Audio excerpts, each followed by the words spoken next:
I watched your video where you were going over the response to your MSJ. And I saw a few things you were talking about and thought they might make for good discussion. So there's like this whole question of spoliation going on in your case, Oh right? God, yeah. So like I don't know. It's strange because I've seen the other side in this has claimed like, oh, Prince. we can't make a And I. spoliation filing until after discovery is over, right? Mhm. Which doesn't make a ton of sense. Usually you would want to make a spoliation claim as soon as you know it's happening Of course. to try to get the judge to stop it, right? Yeah. But then there's like another part of spoliation where if you can prove this, I did it, well, they've destroyed it. Now nobody gets that evidence, right? Well, then what you can do is you can say, okay, judge, now we want it on the record in front of the jury so that they know that this destruction happened, and we want the judge to direct the jury to basically assume the worst, right? So Yeah. like, that way then it there's no question. It's like the worst version of pleading the fifth, right? Where like, okay, I don't have this message, but here's what the opposing party says it probably said, Mhm. so we're going to tell the jury to assume that. Yeah. So what's weird is like they're making all these arguments around you doing spoliation, blah blah blah blah blah. But even just in the deposition that you were reading to chat, it was like, oh, like you could probably prove spoliation from Doe's side because Doe messaged her ex boyfriend, right? And then y'all were like, hey, where are those messages? And he's like, oh, I deleted those. Mhm. Okay. He probably doesn't have an obligation, really. Like he kind of did have an obligation. It's technically maybe spoliation, but not something we're Actually, fighting you know over. what's really funny is you're both underthinking it and overthinking it. He actually did have an obligation. Do you know why? Because, I mean, well, because just by talking to Pixie, Nope. it was likely that there was a lawsuit coming. No, because fucking Joanne represented him. So he was in a way he's represented by an interested party in this thing. She should have told him that he has an obligation to hold on to those messages because they were relevant to Wait, the no. was she representing him at the time of those messages? If she wasn't, it was like right around then. So he should. I'm pretty Right. sure they messaged each other before. But I guess actually, But technically, maybe you could say there was 2 days before where he didn't know. Maybe, but yeah, like there's theoretically like a very narrow window where maybe sure. he did it and he didn't. But like the deal is like it's not if there's evidence that for a current lawsuit. It's if a reasonable person would think that a lawsuit is imminent and this would be relevant, Yeah. and very clearly it would be, right? So, but first off, like whatever, he doesn't have it. It's probably not super material. He's not a super important witness to this, but I would bet Doe deleted her messages to him, Probably, and yeah. all of those are discoverable, and there's zero excuse for her. So like you could easily, I don't know easily, but you could file spoliation against her, say, look, she destroyed these things, blah blah blah, and then now the jury gets to assume all this bad stuff. And there's probably a bunch of different areas in this lawsuit where you could do that on their side. The issue is that we're like outside of discovery, so it's just kind of awkward to Well, do yeah. all, and The also like one issue is how outside of material it is. discovery. Exactly. Yeah. The second issue is how material because I'm not countersuing. So it's like what it's like. Yeah, It's not like it's right, helping me build exactly. anything. And also like you can theoretically you can like use this stuff as impeachment, but it's just kind of funny that they're like claiming all of these things about you, and it would be like trivially easy to show that they have been doing a ton of spoliation Absolutely. Yeah. right now. Um, and the other side of it is like you mentioned it correctly before. You're like, well, there's literally no reason why you would think Abby and C is involved in any of this, hmm and you having deleted her messages isn't an issue because you didn't. There was no reasonable expectation that she would be part of the lawsuit. Yeah, there's an Um, annoying world where, and I don't know because because I don't know how much you're supposed to anticipate. One, the judge taking a long time to rule on things, and then two, the other side just acting in like actual flagrant bad faith. But like, I did have those messages archived, thank God. But like, technically, I didn't need to have. Like, I could have deleted them and had nothing. And then when they made the accusation, I could just say, okay, well, I don't have any of those messages at all. Like, kick rocks. Like, I don't know. Good luck. You have Abby's one screenshot of a message that's half fucking wiped away with a black digital highlight or whatever. So what, but like, yeah. But the fact that I would say I went above and beyond my discovery requirements to satisfy everything that they requested. And now they want to try to like say that everything that I've requested or everything that I've provided is no good. And it's like, okay, fine. Like, let's take a best case reading of this and you wipe away all my evidence. We just have nothing. You have nothing. There's well, nothing, and because you guys aren't even submitting evidence for anything. And if you're going to say that my stuff is spoliated, Abby is providing a fucking screenshot. And we don't even have the yeah, conversation. And we don't even have an unredacted screenshot. Like, you're going to hang your hat on that single screenshot for your entire federal case? Meanwhile, every single thing I provided is somehow just illegitimate because of some random Spanish dude that you found to copy paste arguments from Kiwi Farms? It's fucking insane.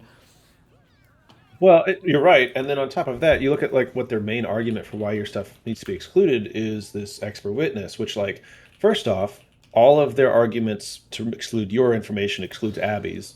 And then second off, like let's say the problem is that that's not really how it doesn't really work where they introduce this expert witness and then the judge excludes the evidence.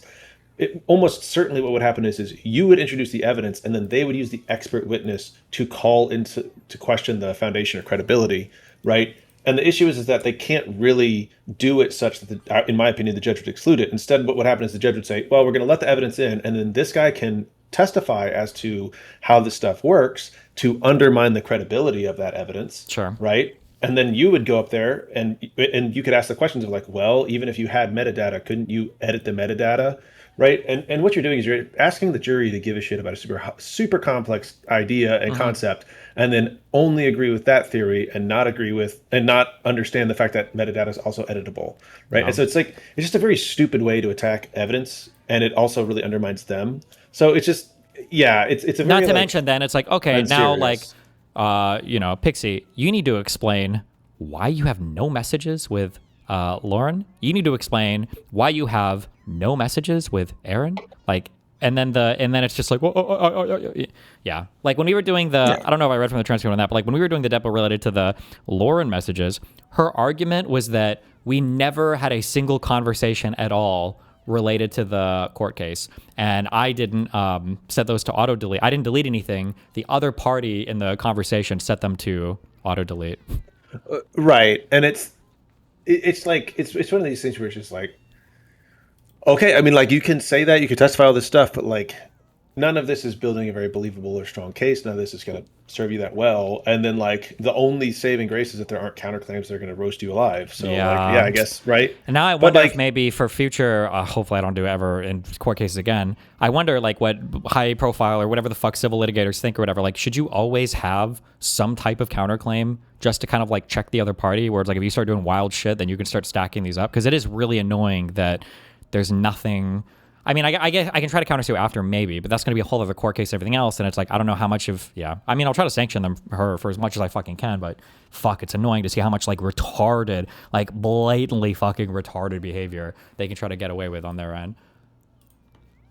and well, yeah, and there's like also the thing where it's like there is every possibility that they do everything, get up to the day of trial, and go, okay, we just drop everything and walk away, right? Like they make you spend all of the money of prep, all the stress, everything like that, and they get there and go, oh, screw it, we're just not going to I even do the don't trial, think, right? I think that you can get penalized for that, right? There are certain places where it's like, it's supposed to be Yeah, improper to there's like drop. ways to, but I mean, like they're already facing some sanctions, like, Maybe, and the hopefully, yeah. sanctions that they get is going to be like less than what they would probably pay if they actually go through the trial stuff. I mean, like, it's just, I don't know. It depends. There's a whole lot of it depends in there, but it's very, and like you said, like, okay, now they've got it like in this MSJ, how much are they even citing to this deposition? And then all the parts that they cite to any depositions, you guys can just also cite to the transcript and go like, hey, look, like they totally misrepresented this part of the transcript, right? And yeah, there's not really like a good out for them here. There's no big like, oh, haha, we've won. Everything is a repeat of what it was before.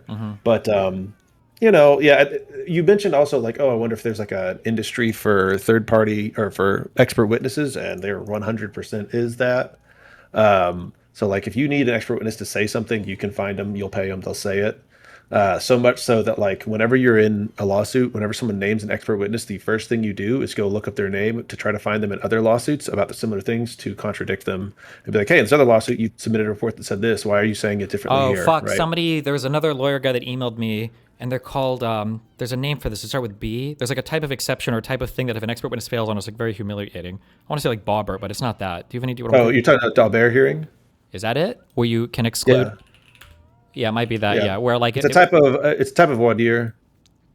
Gotcha. It's where you'd say like, oh, okay, like this, we want to make sure this expert is an actual expert and has the credentials to testify, and so you do a specific like evidentiary hearing outside of the Yeah. And the judge can decide if they're juries, credible or not or whatever. and then the judge will go like, and if you fail that, it's fucking sad.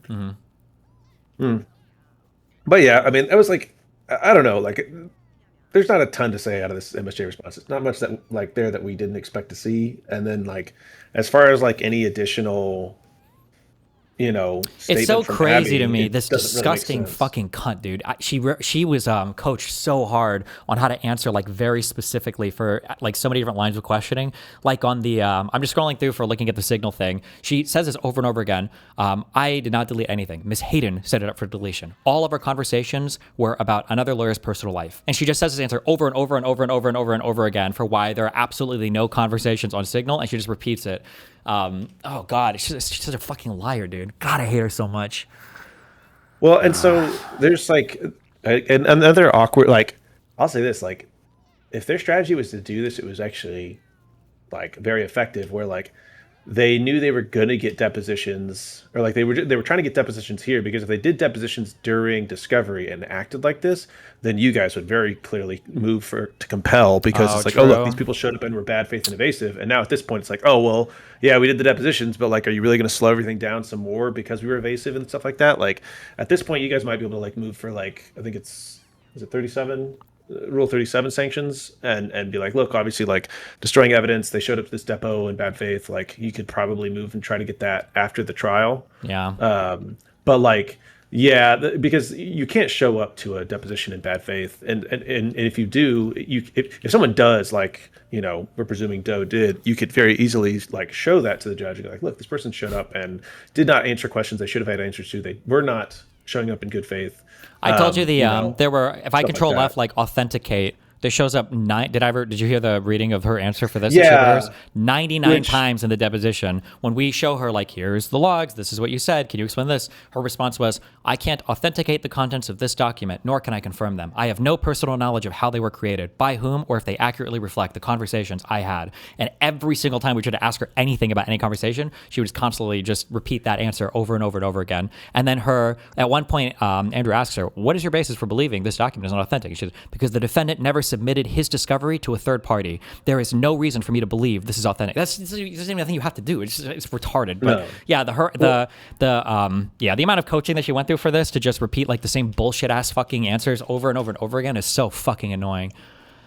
Well, and also the issue, like, and I'm sure if you read the depo, or the transcript, you'll see this, where it's like, she probably said that, and then Brettler goes like, okay, well, what's your opinion on what's on the document? And then she probably repeat the same thing, which, like, you can't do that, right? Like, I could literally pull out, just like the book War and Peace, turn to a random page, read a paragraph on it, show them that paragraph, and go, what do you think about that? Ask them that question, and they have to give an answer. And if they can't, they really don't get to say, oh, I can't authenticate. Who cares if you can? I'm asking what your opinion is about the thing that I'm showing you right now. I want your opinion. Tell it to me. Yeah, Right? nope. And She if you have a literally, problem when with it worked, they tried yeah. that, and her lawyer, the guy defending her depot, was literally like, hey, do you see this? Do you have an opinion about this message? And she's like, again, I can't say. And then they start fighting. He says, Miss Doe, I'm going to interrupt you. It's a yes or no question. And then her defender, she's answering your question. Let her answer. And then Andrew's like, go ahead. We're going to be here all day. Please tell the jury you cannot identify whether or not this is an accurate depiction. And then her defender says, she's trying, Andrew. She's trying. And Andrew says, she's not. She's trying to be an obstructionist. But go ahead, Miss Doe. Please go ahead. And then she answers, as I've stated before, I have no knowledge or recollection of these messages. I cannot authenticate this document nor confirm it. I have no personal knowledge of how it was created, by whom, or by whom it was created, or when. If you wish me to authenticate something, you have to show me the original Discord export. But this is not it. Like, these terms don't even mean anything. Original Discord, they're not even real things. Right. God, oh my God, I don't know why this. Well, like, and I was in a depot, like, I was conducting a deposition last week, and it was like, okay, like, show a guy a contract. And I was like, you recognize this? And he's like, well, I recognize this as like a template, but I don't recognize the specific one. I was like, all right, let's talk about stuff in it, right? And then at one point, the other attorney goes like, I was asking like, what do you think this part means? And the other attorney's like, he said he didn't know what this was. He didn't write this contract, blah, blah, blah. And I was like, I'm just asking what he thinks. If he doesn't have any opinion, he can say that. If you have an objection, just say the objection. Stop fighting with me, right?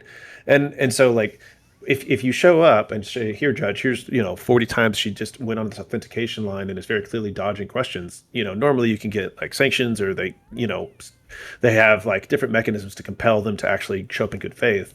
But now, like, you guys don't get to do that, because, or you probably smartly are not going to do that, because you want to get this over with and the MSJ is on file, and you're very, you're likely going to win. So, like, why would you delay everything just to go to another deposition where you're going to get things that you're not even really going to need for the MSJ that you're writing? So, Yeah. yeah, it's really stupid, and it's really, like, unfortunate. But you We had a know, I whole mean, back and forth trying to explain like the $15 million in damages, and she says she can't talk about any of it without getting into attorney-client privilege. She can't speculate or talk about any part of anything having to do with any of the damages that she says she supposedly suffered that are, entitled to $15 million and not even punitive, but just in whatever relief.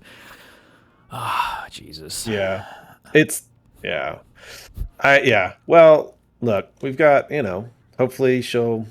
Well, I mean, I don't know if you guys are doing a reply, but like, we'll probably get an answer in 2 or 3 weeks from the judge, I hope and so. hopefully that'll be that. And then, yeah, I mean, then I'll no longer be necessary. You can finally get rid of me, and then go on to happier times. No, but I mean, the what I'm wondering about is like, if you guys do a reply at this point, if you guys do that, is it going to just delay the opinion from the judge, or do you think you guys need to do a reply for some of that? I feel like we should, right? You want to, why not fully brief your MSJ, right? This is everything.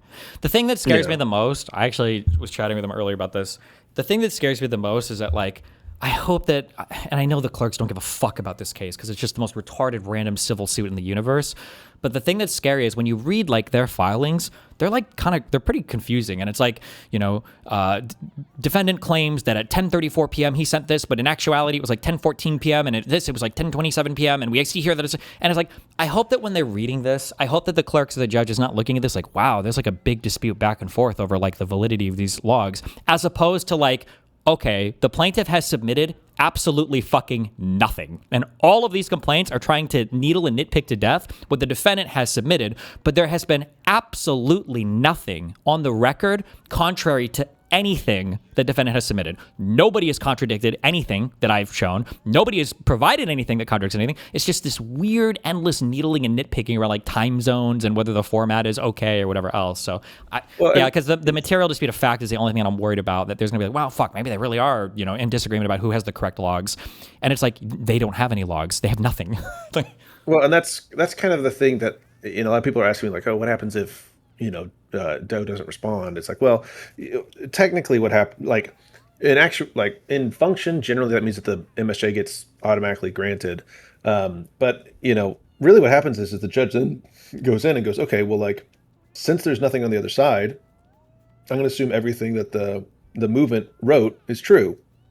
And then they put it through the analysis.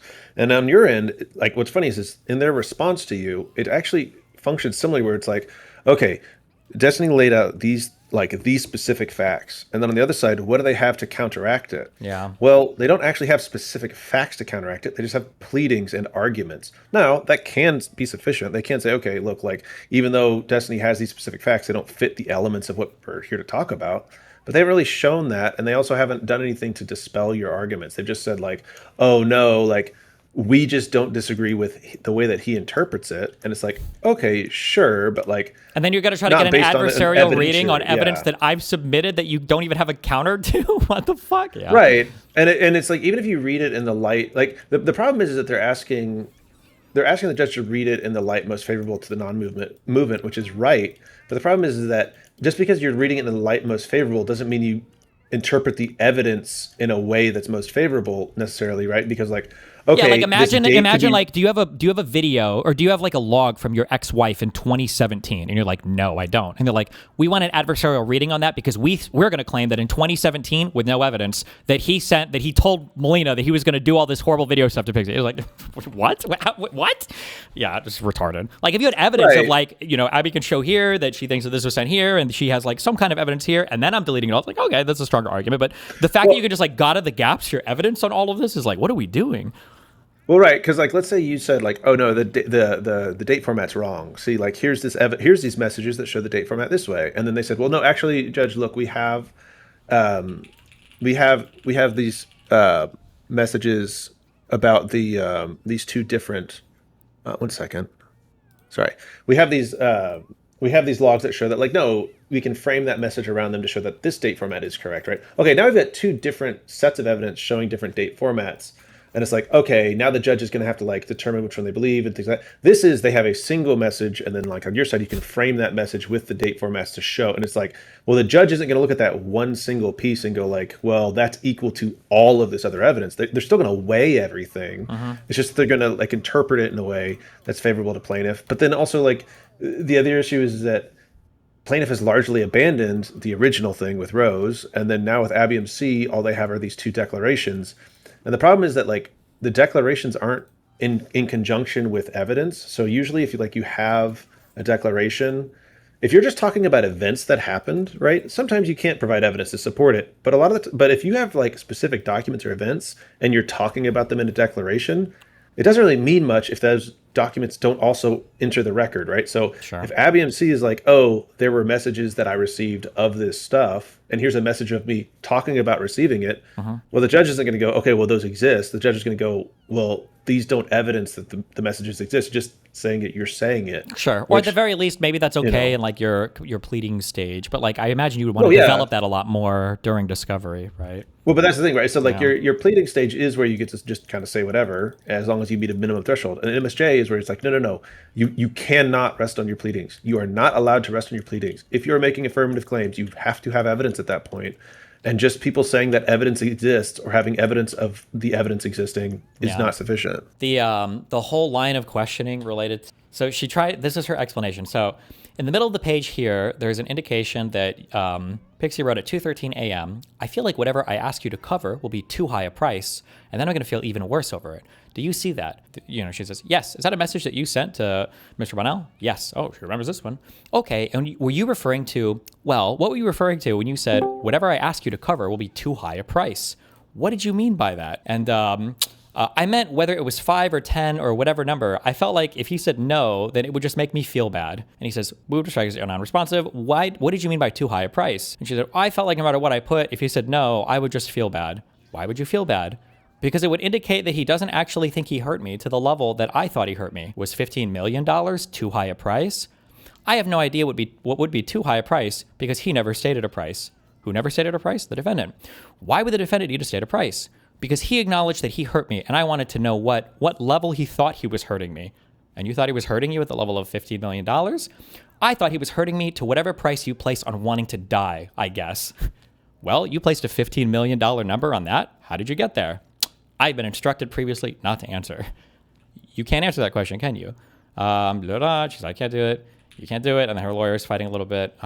Wait, why can't she answer that? Because she says her answer is, me justifying that number would essentially be revealing confidential attorney-client privilege, which I have been instructed not to answer. So that's retarded. I know. You're the only place you could figure damages out from is your attorney? Like, what? And then obviously Bretler pushes on that up a little bit. I don't understand how your damages would be attorney-client privilege information. Your damage would be a function of out-of-pocket losses, medical bills, all these things that you are required to prove to a jury, blah, blah, blah, blah, blah. And then she just says again, like, I don't understand the question. I don't think I can answer this. As I've stated before, justifying the demand would include revealing attorney-client privilege information, which I've been instructed not to answer. So it's not that I guess I'm unable to legally answer because it's attorney-client privilege. And then she has a funny way of like bringing this up again later on. So he says like, Ms. Doe, how much money do you earn every year? She says, well, I'm currently in law school, so I'm not earning money. And at the time you filed your lawsuit, what was your salary? I don't know. At the time you filed this lawsuit, were you making any money? I don't know. Did you file taxes in 2025? I think so. Okay. Did you report that you earned income in 2025? I don't remember the specifics. I sent that stuff to my lawyers and I let them handle it. To your lawyer? She said, well, the taxes, whoever's in charge of doing the taxes. Did you ever make any money in 2025? I assume so. You don't know? I can't recall the specifics of my financial situation. Keep in mind that she had 2 apartments in Miami at the time. Oh, this is coming up. Yeah. Where did you live in 2025? Florida. Where in Florida? Miami. Where in Miami? I was under 2 different leases. And then one is how she lived in one place. He asks, is that the order you lived in those places? I won't reveal the address. And she says, I was actively on both leases. And who was paying for those leases? I was paying and my wife was paying. How much was your rent? I don't know. I can't recall. How much did you pay? I can't recall. How much did your wife pay? I can't recall. You don't know how much you paid in rent? Not a year ago. I've moved since then. It's only been a few months. We're in April of 2026. Yeah, a lot has changed in my life since then. How did you make payments towards rent? Yes. How did you afford to make it? I previously worked for a company called Progressive victory. Oh, and now she says, I think I was paid around $5,500 a month. Dude, the amount of God, she's so fucking shameless in here. I'm so triggered rereading this. This whole depo is so fucking triggering. Well, I mean, that's kind of the thing is it's like you whenever you're at a deposition like that where you have a person just like very clearly caught in lies and making a bunch of those kinds of statements, if you're in the discovery period, then you go, great, here's what I'm going to do. I'm going to go in and say, I want every lease I want a copy of the leases that she signed. I want a copy of pay stubs from Progressive Victory. But discovery's over, right? Exactly. So now you're not going to reopen that shit, right? Yeah. And so that's what I was saying before. We're like, I think they probably tactically did this so that it wouldn't be during discovery, so that you couldn't ask for more shit that would have been more pressing into her life. Because like before, I bet your discovery responses were precise enough that you could have gotten a motion to compel, but also were vague enough that like they could kind of skirt around and kind of like, oh, we have given it, and then you guys were like, I don't know if it's worth really fighting over. But like, if you guys had gone in and said like, we want your fucking leases, and they said we don't have copies of our leases, yeah, you're gonna go in front of a judge, and the judge is gonna rip them apart. For Yeah, that. it's so retarded, dude. He brings back one more time. He's like, do you recall testifying? You see this document before it's correct. Okay. You wrote at 2:13 a.m. I feel like whatever I asked you to cover will be too high a price. Do you see that? Yes. You deleted that message from your Discord chat with Mr. Bonnell, didn't you? Yes. And you deleted that message after your attorneys had sent you a document preservation demand to Mr. Bonnell. No. Isn't that true? That's not true. No. No. When did you delete this message? When I created my Substack. When you created your Substack, she said, yes. When was that? Well, that was before I filed anything or before the request was sent to Bonnell. You're certain about that? I'm pretty certain about that. She's lying there, by the way, because the Substack was published a month before her lawsuit. So whoever rehearsed her on this fucked the dates up, but that's fine. And then he says, why did you delete that message? And she says, because in my Substack, I wanted it to be clear that what I was trying to communicate was that he was downplaying how I felt, and I felt like the message exchange was taking away from that clear connection. Holy fucking shit. Like, why would... It's just such a crazy thing to say that, like, I had to delete messages and shit to make him look worse in my already fucked in the head Substack. Like, Well, right. And then also it's like, very clearly right there, she's going, I wanted this to be a reputational harm, as much reputational harm as I could. Here's the affirmative actions I took to make sure your reputation was harmed even more, right? yeah. Oh, also, a quick meme, I guess, like, because we dropped this in the deposition, and she didn't know I knew this. Pixie has 2 Reddit accounts, by the way, that she uses to post about the case on Reddit, or she hasn't in a long time, last year or whatever. One of these accounts, she's going to do a huge fight with Forethought on, by the way. It's like creative writer _, and then there was one other one, but these were Reddit accounts that she never disclosed to us. I don't know how many other accounts she has, by the way. I just happen to know these because of a random connection and chance. But she lied about having these accounts because we asked her, what are all of your social media accounts? She didn't disclose either of these. And then when we brought it up in the deposition, she's like, oh, I guess maybe that might be my account. But it was failed experiment 5000 and then creative writer _. And it was funny because she was talking about her... she was talking about herself in the third person on these accounts to try to do damage control. That's an insane cope. Oh, wait, deleted by you. Oh, no, actually, I thought she deleted the account. That's an insane cope. If she's not okay with anyone knowing about anything sexual or anything along those lines, why would she be okay with a random 19-year-old she never met knowing? She was like, just leaving this here from a screenshot that was by her on another platform. Like, she's pretending to not be herself commenting on it. In my subreddit, Destiny has posited himself as someone knowledgeable and respectful of consent and relationships. You have no idea the conversations that happened between Pixie and Destiny. For all we know, Pixie explicitly stated she was not okay with the video being shared, or Destiny claimed he would get permission. But that's crazy. Yep. That was just, I only know 2 of them. Who knows what other ones, right? Here's another one, the creative writer _. That lie was towards Dan, Destiny's business partner, before she announced publicly that it was her in the video, / when she was still pretending it wasn't her. When did she say she did or didn't initiate the behavior? Like, it's just, dude, she's, oh my God, I'm so triggered by this person. But yeah. Well, I mean, the other weird, like the other like funny part, not funny. The other one, really weird part was whenever she was talking about the immigration stuff, and she was like, "I don't know who sponsored my wife." Blah blah. My blah. wife's green card.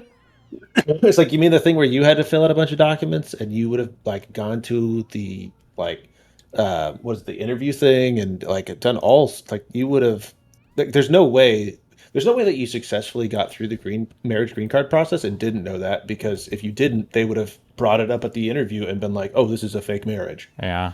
Like, they are like, I don't know, like in my experience, they're pretty fucking thorough in those reviews. And like, if she went in there not knowing her shit, they would not have granted the green card. So like the idea that now she's here today, she's like, I don't remember. It's like, oh, okay. Did you have any brain damage since then? Like, what's wrong with you? Bretler asked something like, why can you only remember the things that seem to be helping you, and you've forgotten everything that doesn't seem to be helping you. Yeah. When we try to ask about like the legal fees, she just has like no idea like who's paying anything. Is this person a family friend? Yes. Is he charging you for his attorney services in connection with your claim? Yes. How much does he charge you? I can't recall. Are you paying him by the hour? I think so. Or are you paying him on a contingency basis? No, by the hour. Does he send you monthly bills? Yes. And to date, how much have you paid in attorney's fees? I don't know. To the best of your recollection, over $50,000, which is just the Substack. Is that just to Mr. Perez, or is that also to Ms. Peters? I can't recall. Does Ms. Peters also charge you by the hour? I don't know. Maybe. Does she send you monthly invoices? Not directly, meaning it goes to her dad. When you say not directly, oh, never mind. He sends it to Carlos. I think it goes to Carlos, but I can't recall. So does Ms. Peters send Mr. Perez invoices, and then blah, blah, blah, sends it to you? I can't recall. I think so, but I can't recall. Can you recall how much you've paid to this or this other? No.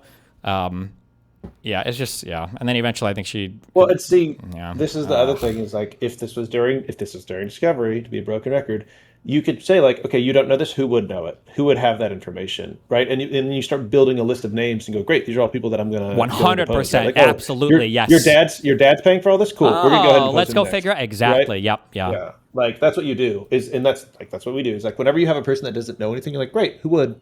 You don't know anybody that would? Okay, let's go down this. Who do you know? Right? We're stuck in this room for 8 hours. Let's do it. Pull out your phone. Who's in your contacts? Right? Just that kind of shit.